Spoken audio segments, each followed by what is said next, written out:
Чучугула кармашуунун жыйынтыгы менен алгачкы оюнга Манас жана Айтматов районунун жаштарынын беттешүүсүндө Айтматов командасы атаандаштарын 4-0 эсебинде жеңип алышты. Кийинки оюнга Талас Бакай ата командаларынын беттешүүсүндө Талас район командасынын оюнчусу Айтбек Омурбеков жакшы оюн көрсөтүп Бакай ата командасын 6-0 эсебинде утуп жеңишке жетишти.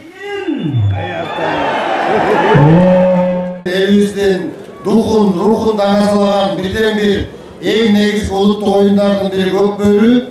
Кудай буйрса көкбөрү оюну дагы 1000 жылдары ойнолуп, кыргыз элинин батырларын чыгарып бермекчи деп эсептейм.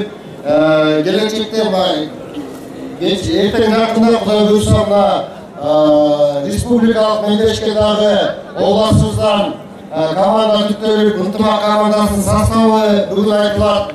Кудай буйрса республикалык мелдештен дагы Талас областынан чыккан ынтымак командасы биринчиликти алып келсин, Кудай буйрса. Азыр чабуулду көздөй Чоңдор арасында таймашка Талас жана Айтматов командаларынын кызыктуу беттешинде Талас командасы Айтматов командасын 5-1 эсебинде утуп финалга жолдомо алышты. Ушул биздин улуттук оюнубуз көкбөрү оюнунун деңгээли Талас облусунда мен айтсам калп айттырбай чыгар. Бул жерде Кыргыз Республикасынын Көкбөрү Федерациясынын Рамис мырза турат. Деңгээли урматтуу агайын туугандар, биринчи орунда деп мен айтсам жаңылбай кош керекмин. Сиздер бар ушул оюндун көркү бар Талас облусунда туугандар. Сиздер бар биздин ушундай жигиттерибиз, батырларыбыз ат үстүндө оюн көрсөтүп келет. Сиздер бар ушундай улуттук оюнубуз, көкбөрү оюнубуз деңгээли дүйнөгө таркалып жаткан учуру. 3-чү орун үчүн болгон жаштар арасындагы беттештин жыйынтыгында Бакай ата командасы Манас районунун командасын 1-0 эсебинде жеңип алышты.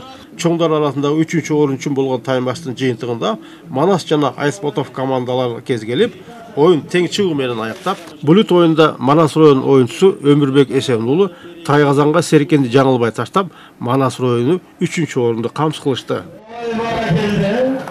Финалга Талас жаштары менен Айтматов жаштар командаларынын кызыктуу беттешинде Талас командасынын чабуулчусу Байтеген Омурбеков атаандаштарын Тайгазана Серкени биринчи таштап 5-1 эсебинде жеңип, райондор аралык оюндун чемпиону болушту. Чоңдор арасындагы финалдык оюнга Талас жана Бакай ата командаларынын кыл чайнаш беттешинде Талас командасынын оюнчусу Майрамбек Рыспеков Керкашка деген аргымагы менен Бакай ата командасынын Тайгазанына Серкени баймай таштап 6-3 эсебинде жеңип, өтмө кубокту жеңип алышты. Байлыгыңыздар куттуу болсун. Команда капитаны Байгелдиев Муаралис мырза. Талас областынын көкбөрүсү Кыргызстанда номер 1. Анткени баарыңыздарга белгилүү болгондой, бүгүн Талас областынан жогорку лигадагы 4 команда катышат. Ушунун баары көптөгөн жылдарды эмгек менен талап кылынган мээнет, буга чейинки функционерлер, команда жетекчилери, область жетекчилеринин эмгеги, ошол биз Көкбөрү Федерациясынын атынан баарына ыраазычылык билгизебиз. Эң биринчиден ошо көрмандар сиздерге чоң ыраазычылык. Көкбөрү Федерациясы мыкты оюнчу наамын Өмүрбек Эсен уулуна, мыкты аргымак наамын Картеш аргымагынын ээсине акчалай сыйлыктар берилди.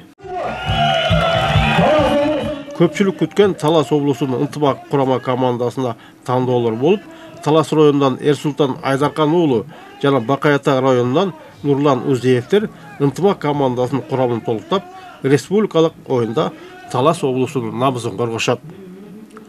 Орозбек Бейшебаев Урмат Доктурбек уулу, Талас облусу.